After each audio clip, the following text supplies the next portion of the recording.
कहा था ना, तब मैं आऊंगा।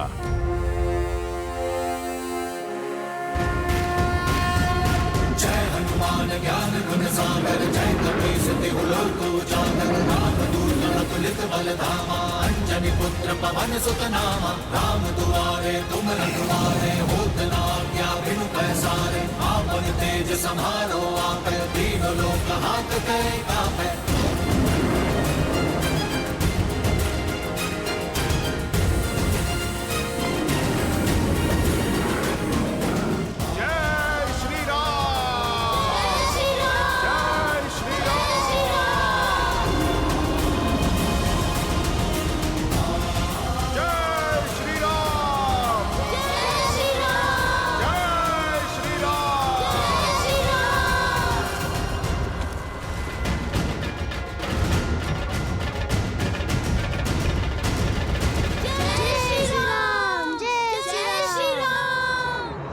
अब समझे, सच्चा बल भुजाओं में नहीं, स्वयं पर किए गए विश्वास में है। फिर बाग चाहे कितना भी विशाल हो, नन्हे मुन्ने भी उसका परिहास कर सकते हैं।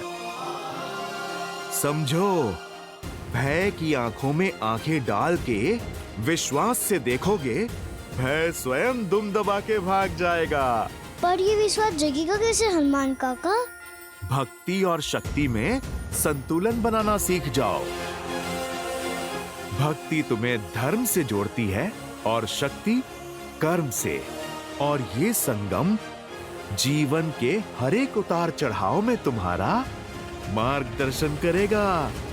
तो हमें भक्ति और शक्ति दोनों का पथ दिखाइए। ठीक है, तो फिर आरंभ अखाड़े से करेंगे। तुम्हें कुश्ती कला में निपुण बनाकर शक्ति पाने के योग्य करूंगा, और योग का ज्ञान सिखाकर सिद्धियां पाने का द्वार खोलूंगा।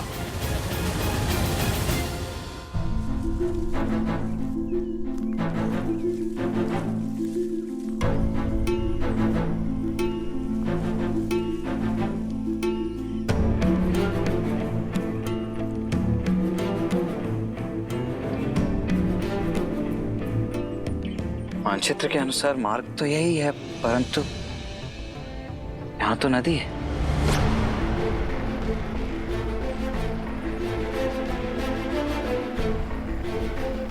कदाचित हम मार्ग भटक गए हैं भैया।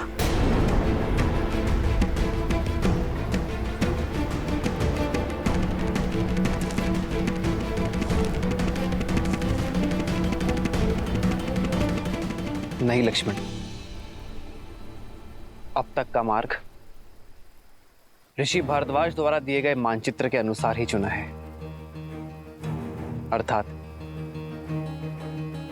दंडकारण्य का मार्ग सामने ही होना चाहिए।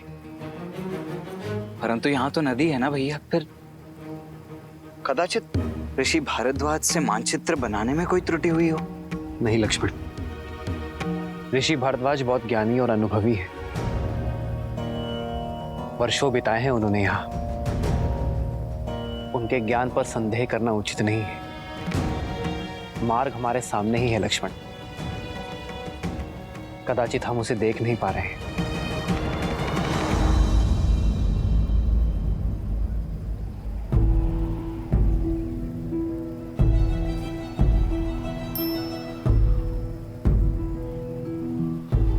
कदाचित इस वन में जैसा दिख रहा है वैसा है नहीं लक्ष्मण।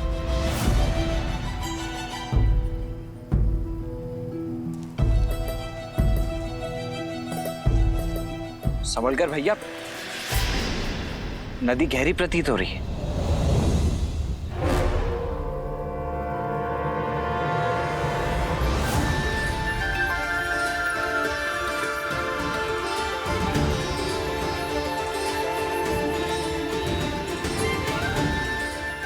यहाँ कोई नदी नहीं है, केवल नेत्रों का भ्रम है। ऋषि भारद्वाज ने भी बताया था कि राक्षस मायावी है। कहीं ये भी किसी माया का भागी तो नहीं है? यदि मार्ग ढूंढना है तो माया से लड़ना होगा लक्ष्मण। जी भैया। आओ सीता।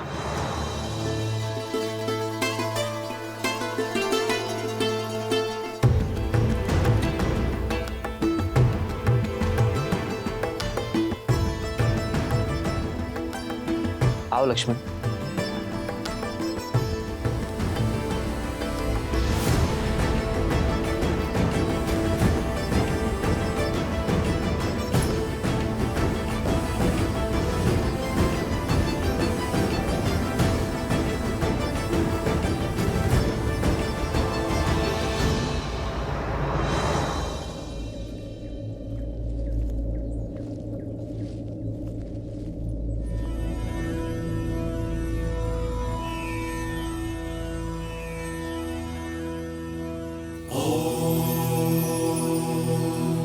शांति शांति शांति।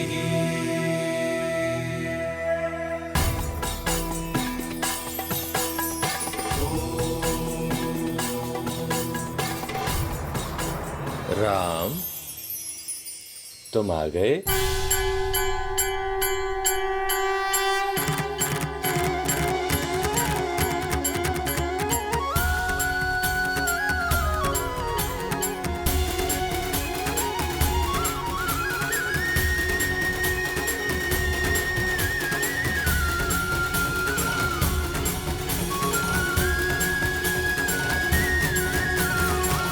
आप हमें जानते हैं ऋषिवर? हाँ राम, तुम्हारे जैसा पुरुषोत्तम ही हमारे द्वारा रचित इस ब्रह्म जाल को तोड़कर अत्रि आश्रम में प्रवेश कर सकता है। ऋषि अत्रि, भाग्यशाली तो हम हैं जिनके तप और तेज के विषयों के बारे में केवल सुना, आज उनके दर्शन भी पा लिए। प्रणाम ऋषिवर। यशस्वी भव, तुम्हारा शौर्य बना रहे। सौभाग्यशाली भव। ऋषिवर, यदि हमारे आगमन से आपका तप भंग हुआ है तो हमें क्षमा कर दीजिए। नहीं राम, तुम्हारे आने की प्रतीक्षा के लिए तो ये तप था, और तुम आ गए, अब ये संपूर्ण हो गया। हमारे आने की? हाँ, उन राक्षसों के अंत के लिए जिनका प्रवेश रोकने के लिए मैंने अपने आश्रम के चारों तरफ दृष्टि भ्रम उत्पन्न किया हुआ था। अब तुम आ गए, इसकी कोई आवश्यकता नहीं। बचपन से आपके तेज और माता अनुसुईया के तप की कथाएं सुनी है, आज दर्शन हुए। माता अनुसुईया के दर्शन की भी इच्छा थी मेरी। कहाँ है वो?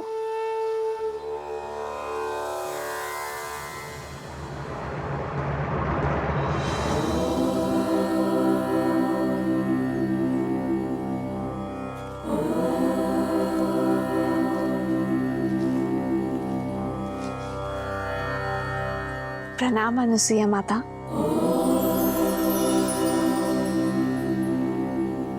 राम और लक्ष्मण का भी प्रणाम स्वीकार करें माता। आशीर्वाद मांगने के पूर्व मेरे एक प्रश्न का उत्तर दो राम। ये दंडक वन है, यहाँ पग पग पर उदंडी असुरों का वास है। ये एक सज्जन शीलवान स्त्री के लिए कोई स्थान नहीं, और यहाँ तुम अपनी कोमल पत्नी को लेकर आने की भूल कैसे कर सकते हो? ये सुरक्षित नहीं है राम। क्षमा करें माँ, पर मैं असुरक्षित नहीं। जैसे आपके पास आपकी सुरक्षा के लिए आपके तप का ताप है, उसी प्रकार मेरे पास मेरे पति,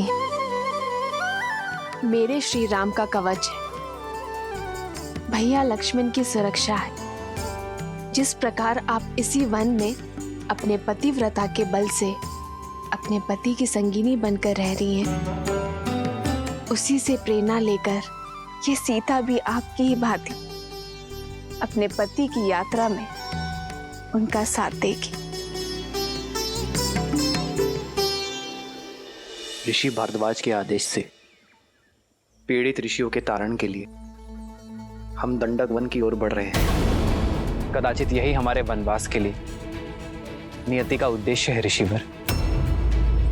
ऐसे में आपसे भेंट हमारे लिए आशीर्वाद है।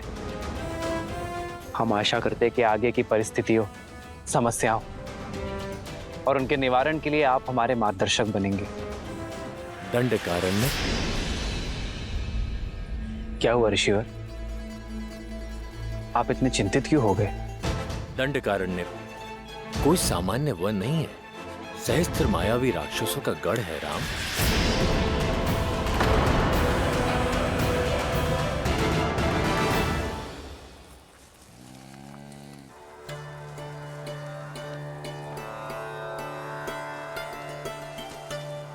यदि अनुमति हो तो कुछ पूछूं माँ? हाँ, पूछो। आपके तपोबल के विषय में बहुत सुना है माता गार्गी से। क्या सुना है? यही कि कैसे त्रिदेव ऋषियों का भेष धरकर आपके पतिव्रत की परीक्षा लेने आए थे और कैसे आपने एक असंभव चयन किया।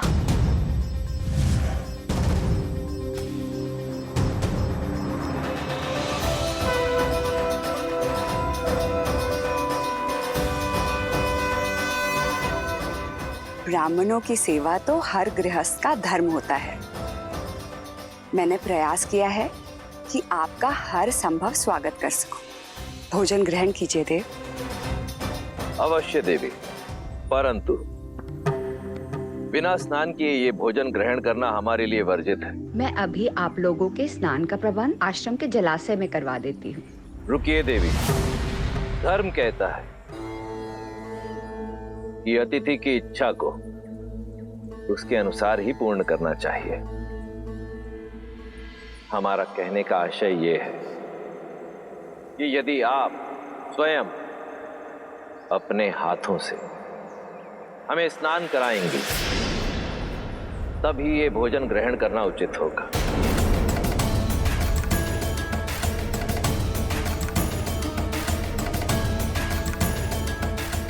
किस सोच में पड़ गई देवी? चयन आपका है। यदि आज हम ब्राह्मण ये भोजन ग्रहण करके इस आसन से उठेंगे तो ऋषि अत्रि का यश सर्वदा बना रहेगा, परंतु यदि हम भोजन ग्रहण किए बिना ही आसन से उठ गए तो अब तुम ही बताओ सीता, ये चयन उचित था या नहीं?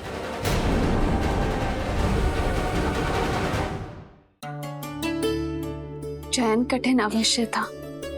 जिस संसार में एक स्त्री की पहचान उसका रूप और यौवन होता है, आपने अपनी बुद्धिमता और चतुराई से स्त्री की नई परिभाषा लिख दी है। एक ओर पतिव्रता धर्म था और दूसरी ओर अतिथि धर्म। एक को बचाती तो दूसरा टूट जाता। ऐसे धर्म संकट में आपने अपने तप के बल से जो किया उससे न केवल दोनों धर्म का पालन हुआ बल्कि एक स्त्री की महानता और एक नारी के बल को नया आयाम मिला।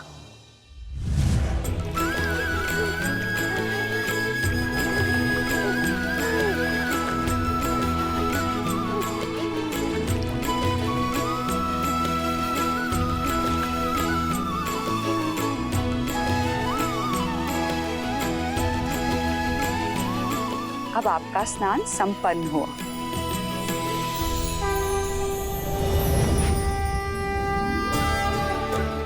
प्रणाम देवी। त्रिदेवियां एक सन्यासिन के घर, मैं धन्य हुई। कैसे करूं आपका स्वागत? हमें स्वागत नहीं, आपकी सहायता चाहिए देवी। हमारे पति त्रिदेव आपकी परीक्षा लेने गए थे पर अब तक अपने लोक नहीं लौटे। अच्छा, तो अतिथि के रूप में त्रिदेव आए थे। ये रहे।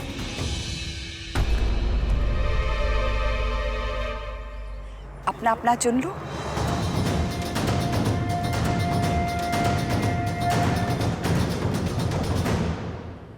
ये सब शिशु? हाँ, इन सब का आग्रह था कि मैं भोजन के पूर्व इन्हें अपने हाथों से स्नान कराऊं। मेरे पास और कोई विकल्प नहीं था, तो मैंने इन्हें शिशु में बदल के अपना धर्म पूर्ण किया। महान है आप और आपका पतिव्रता धर्म। कृपया हमारे पतियों को त्रिदेव बनाकर हमें पुनः लौटा दीजिए।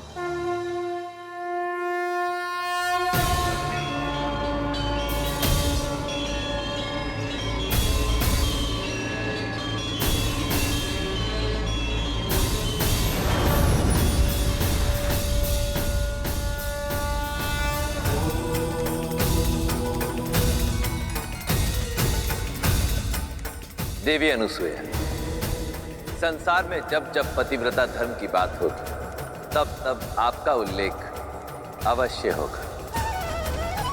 धन्य है आपका तप, आपका बल और आपका धर्म। और धन्य है हम माता कि हम जो जन्मे नहीं, उन्हें आपके रूप में माता का प्रेम और स्नेह मिला। कथा सुनना महत्वपूर्ण नहीं है, महत्व तो सीख का है जिसे ग्रहण करना आवश्यक है। बताओ तुमने क्या सीखा सीता? जो सीखा उसी का बल लेकर तो इस मायावी वन में आ सकी हूं मैं माता। मैंने सीखा यदि आपके हृदय में आपके जीवन साथी के लिए अटल प्रेम और अटल समर्पण हो, जब अपने प्रेम और समर्पण पर पूर्ण विश्वास हो, तो कोई माया ही क्या, संसार रचने वाले, चलाने वाले और नष्ट करने वाले त्रिदेव भी उस विश्वास को खंडित नहीं कर सकते माता। सारे संसार को उसके सामने नतमस्तक होना ही पड़ता है। तुम अद्भुत हो सीता, तुम्हारे आचरण और तुम्हारे विचारों ने मुझे जीत लिया है। तुमने अपने लिए मेरे मन में एक विशेष स्थान बनाया है सीता। मैं तुम्हें कुछ देना चाहूंगी। दंडकारण्य रण क्षेत्र होगा राम, जहां शत्रु सामने से नहीं दिखाई देगा और प्रहार किसी भी दिशा से हो सकता है। जहां रावण के सौतेले भाई खरदूषण के अतिरिक्त अकंपन, तृष्णा, विराद और कवंद जैसे मायावी राक्षस होंगे। अब तुम ही बताओ, उस स्थान पर एक स्त्री का रहना उचित है?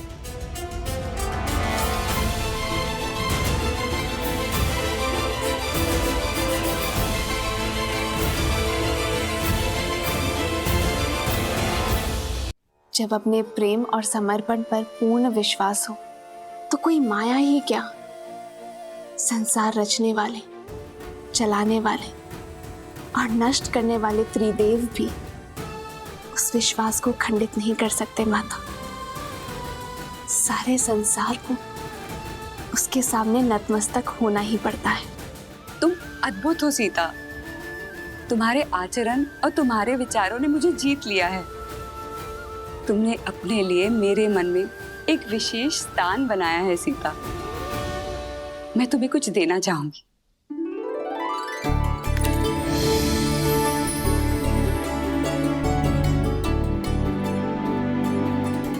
ये दिव्य आभूषण लो सीता, ये मैंने स्वयं देवताओं से प्राप्त किए हैं।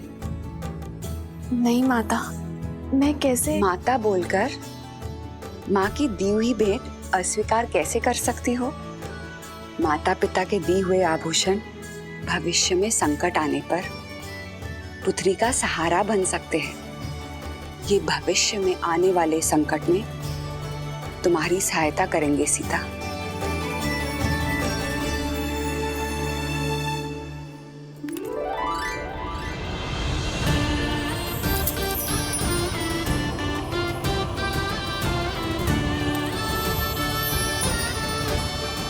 साक्षात देवी लक्ष्मी का अवतार लग रही हो।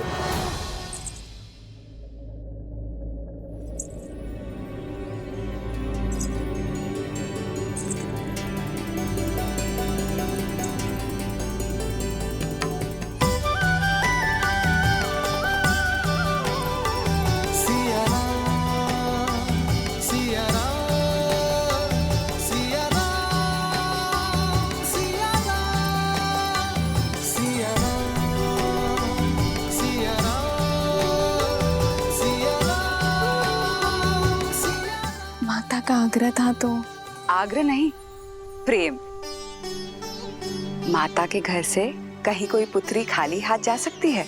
राम, पुत्री ने माता की आज्ञा मानी राम, अब तुम मेरी आज्ञा मानो। सीता को दंडकारण्य जैसे भयावह स्थान पर मत ले जाओ, ये उनके लिए सुरक्षित नहीं है। आर्य, मेरी दृष्टि में आपका भय अनुचित है। मैंने स्वयं सीता का तेज और संकल्प देखा है। जिस यात्रा पर ये दोनों जा रहे हैं वह सीता को राम की सुरक्षा की नहीं, परंतु राम को सीता के साथ और संकल्प की आवश्यकता है। राम के शौर्य और सीता के पतिव्रता धर्म के साथ ये कोई भी संकट पार कर सकते हैं। ऋषिवर, आपके प्रेम और आतिथ्य का मैं बहुत आभारी हूं, किंतु कर्तव्य की पुकार है, जाना ही होगा।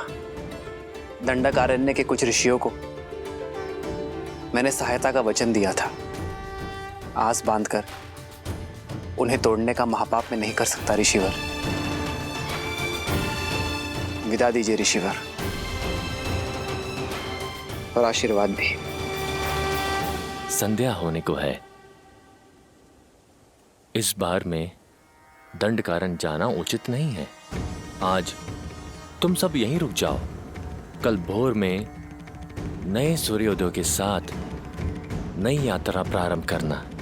जैसे आपकी आज्ञा ऋषिवर।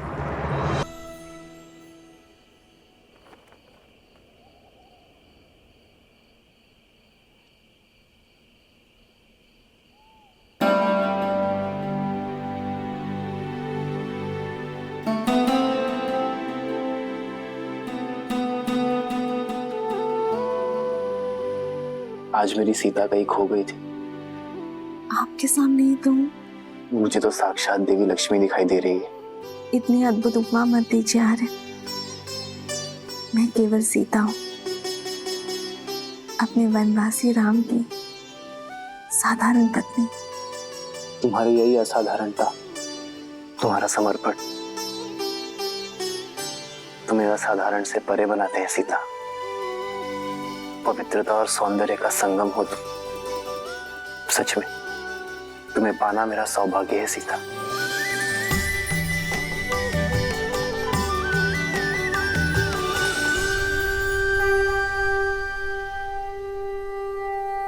विजयी भव।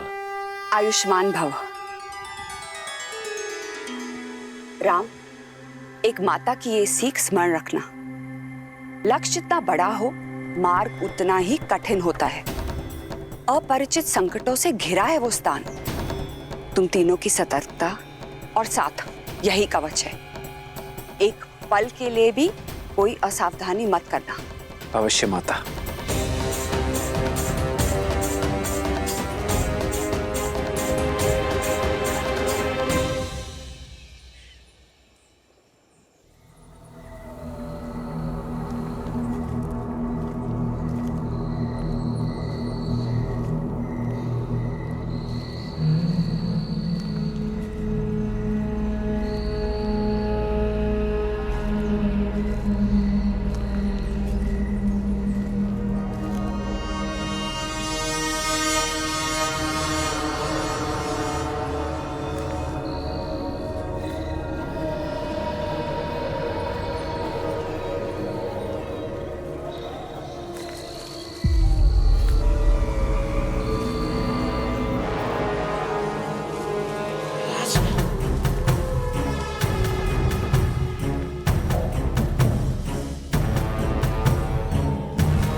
भैया, ये कैसा मायावी बवंडर है?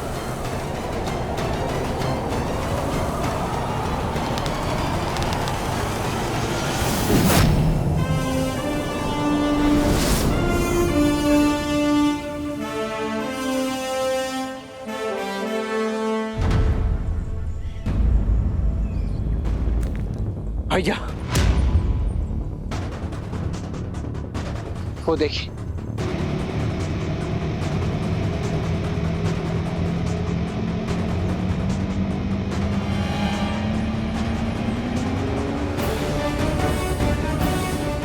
वो महापापी विराट नव युवतियों को ही अपना लक्ष्य बनाता है।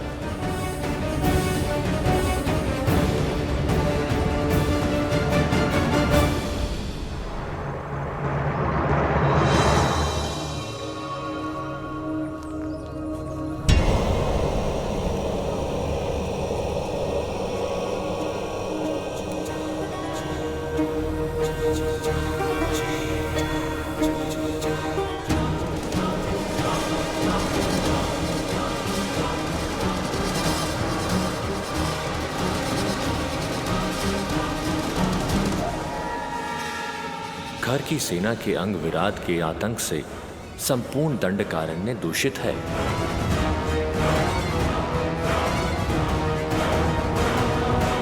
ना जाने कितने ही मनुष्यों को लील गया होगा ये महापापी।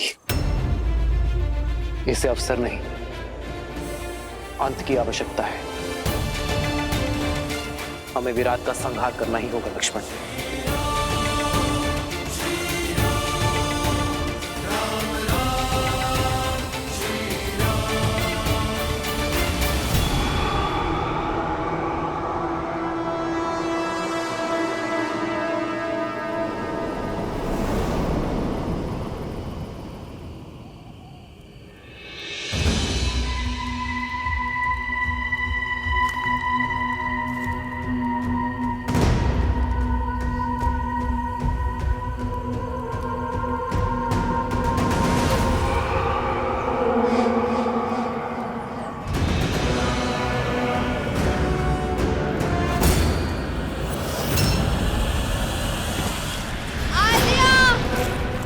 सीते! श्री राम! भैया लक्ष्मण रक्षा कीजिए!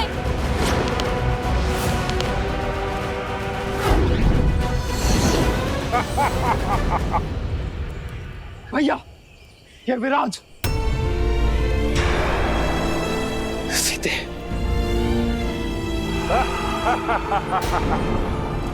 आद्या! भैया लक्ष्मण! रक्षा कीजिए!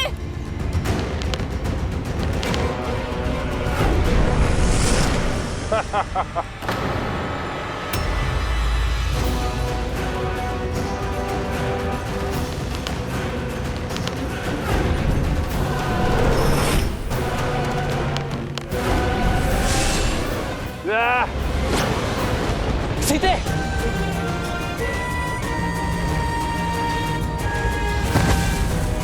सीते! उठो सीते!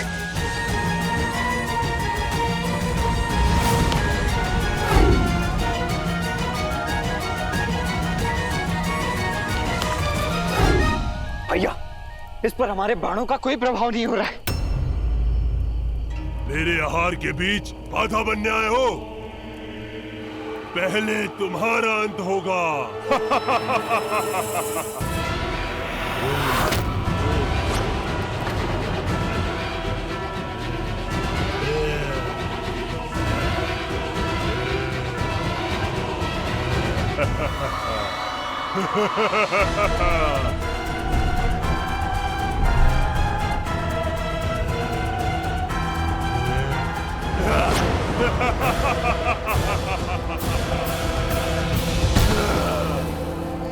बड़ा दुखदाई और कष्ट भरा अंत होगा तुम्हारा।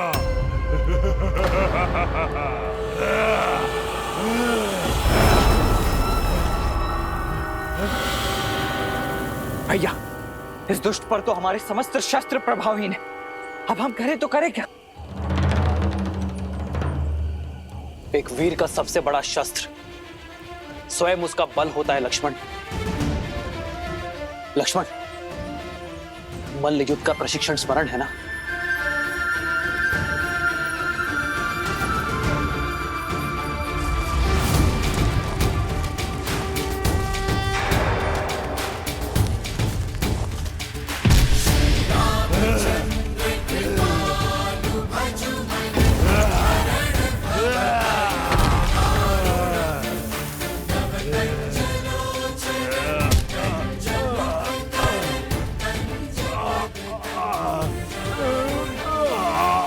ऐसे नहीं मरूंगा।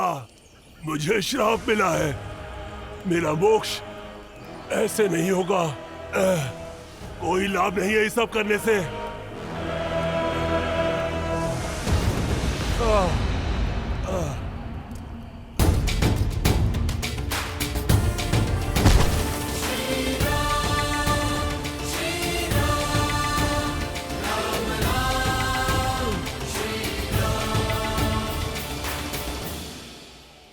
मुझे जीवित की धरती में गाड़ दीजिए राघव, तभी मैं इस नरकीय जीवन और अपने इस शाप से मुक्त हो पाऊंगा। कैसा शाप मिला है तुम्हें विराट? अपना परिचय दो। मैं डुमरू हूं, एक गंधर्व जो श्राप के चलते इस राक्षस रूप में आ गया। काम के मध में चूर होके मैंने कुबेर की पुत्र वधू रंभा पर कुदृष्टि डाली थी। कुबेर की सभा में उसके पति के पास ले जाने के स्थान पर मैंने उसका अपहरण कर उससे विवाह करने का प्रयत्न किया, जिसके दंड के रूप में कुबेर ने मुझे स्त्रियों के अपहरण करने वाला राक्षस बनने का श्राप दिया। और मोक्ष का केवल एक ही मार्ग था, श्री राम, जो मेरा उद्धार करे। आपका कोई अस्त्र शस्त्र मुझ पर नहीं चल पाएगा, इसलिए हे प्रभु, मुझे जीवित ही गाड़ कर मुझे इस श्राप से मुक्ति दे। किंतु मैं ही क्यों? क्योंकि मेरे श्राप और इस पीड़ा का अंत केवल वही कर सकता है जिसने जीवन भर स्त्रियों का सम्मान किया हो, जिसने कभी किसी पर स्त्री पर कुदृष्टि न डाली हो।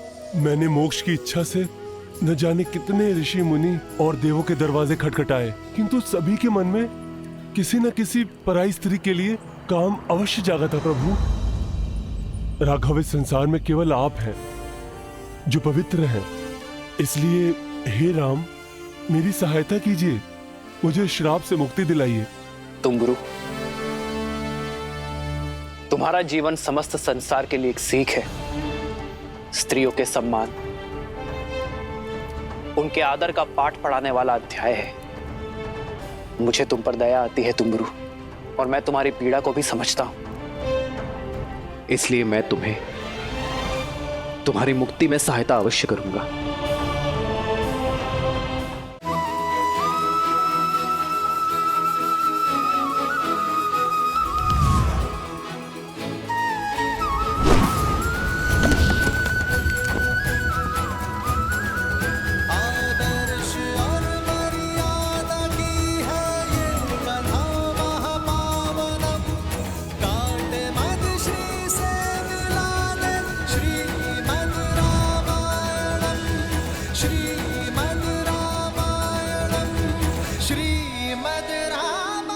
अब धन्य है मर्यादा पुरुषोत्तम राम, आपने मुझे मुक्त कर दिया। मैं एक गंधर्व हूं, संगीत ही मेरा जीवन है और मेरा धर्म भी। अब मेरा संगीत सदा आपके ही गुणगान गाएगा। अब आप दक्षिण दिशा में पंचवटी की ओर प्रस्थान कीजिए, अगस्त ऋषि के आश्रम की ओर। दंडक में राक्षसों का आतंक है और राक्षसों का राजा है महाबली लंकेश रावण। रावण के अधर्म और उसके अत्याचारों की कोई सीमा नहीं है। इस दंडकारण्य में न जाने कितने मानव भक्षक छोड़ रखे हैं उसने। और इस राक्षसी सेना का प्रमुख है खर, जो रावण की छाया बनकर अपने भाई दूषण के साथ मिलकर अपने इस आतंक से धर्म और मर्यादा का गला घोट रहा है। अधर्म और पाप के इस जाल से बचने के लिए, धर्म और पुण्य की स्थापना के लिए प्रभु आपको ऋषि सरभंगा के मार्गदर्शन की आवश्यकता है। वही आपको ऋषि अगस्त तक पहुंचाएंगे। केवल ऋषि अगस्त्य ही हैं जो राक्षस राज और उनके अंत के ज्ञाता हैं। शीघ्र जाइए राम, ऋषि सरभंगा के जीवन की डोर को आपके दर्शनों की आस ने ही थाम रखा है। फिर तो हमें इसी क्षण निकलना होगा।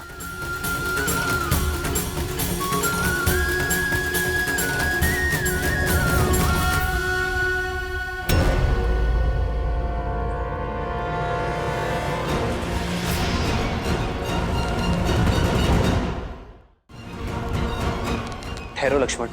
भैया, ये अवश्य ही राक्षसों का कोई गुप्तचर है। इससे पूर्व कि ये अपने साथियों को हमारी सूचना दे, मुझे इसका अंत कर देने दीजिए। लक्ष्मण, भागते हुए पर वार करना धर्म के विरुद्ध है लक्ष्मण। और फिर ये कैसे मान ली जाए कि वो गुप्तचर ही है? रघुकुल की मर्यादा और सम्मान उनके वंशजों के शौर्य में है लक्ष्मण, कुटिलता में नहीं। फिर तो हमें इसका पीछा करना चाहिए भैया। अब यही हमें खर तक ले जा सकता है। लक्ष्मण, हमारा उद्देश्य केवल खर का अंत नहीं,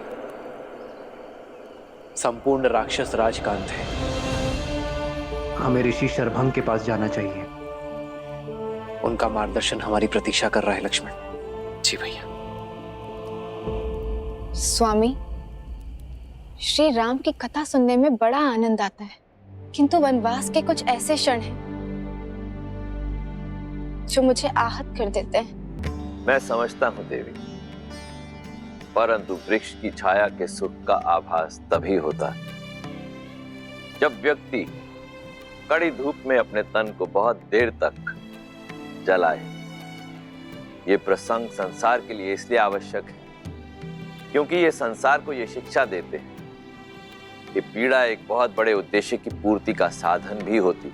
बात आपकी उचित है, किंतु मोक्ष के बाद विराट ने जिन संकटों के बारे में कहा था वो क्या है? उद्देश्य जितना पावन होता है, मार्ग में कठिनाइयां भी उतनी अधिक आती हैं। और श्री राम का तो उद्देश्य ही संसार से बुराई का अंत करके भलाई का परचम लहराना, अधर्म का नाश कर धर्म की स्थापना करना। और अभी तो इस यात्रा का आरंभ हुआ है देवी। यूं समझ लीजिए देवी कि श्री राम दंडकारण्य के भीतर नहीं, संकट और समस्याओं के एक माया जाल के भीतर जा रहे हैं। विराट तो केवल एक श्राप के कारण दानव बना, परंतु ऐसे कई दुष्ट जिनका स्वभाव ही है पाप कर्म करना, जिन्हें ऋषियों, मुनियों और सज्जन व्यक्तियों को पीड़ा देने में आनंद आता है,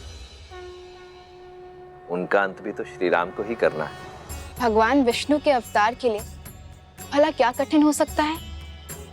वो चाहे तो क्षण भर में रावण के अभिमान और उसके पापों का अंत कर सकते हैं। देवी, यदि रावण की शक्तियां असीमित हैं, उसका सैन्य बल अतुलित है, तो सामने भी नारायण है जिनका तेज अलौकिक है, और उस तेज के सामने इस ब्रह्मांड में कोई टिक नहीं सकता। परंतु ये मत भूलिए कि इस समय राम के रूप में नारायण मनुष्य रूप में अवतरित हुए, और उन्हें जो भी करना होगा वो मनुष्य जीवन की सीमाओं में बंधकर ही करना होगा, मर्यादा में रहकर करना होगा, क्योंकि ये मर्यादा ही तो है जो श्री राम को इस धरती लोक का निवासी बनाती है, मनुष्य बनाती है। वो मनुष्य जिसे पीड़ा भी होगी, जिसे कठिनाइयों का सामना भी करना होगा, जिसके शत्रु भी बनेंगे,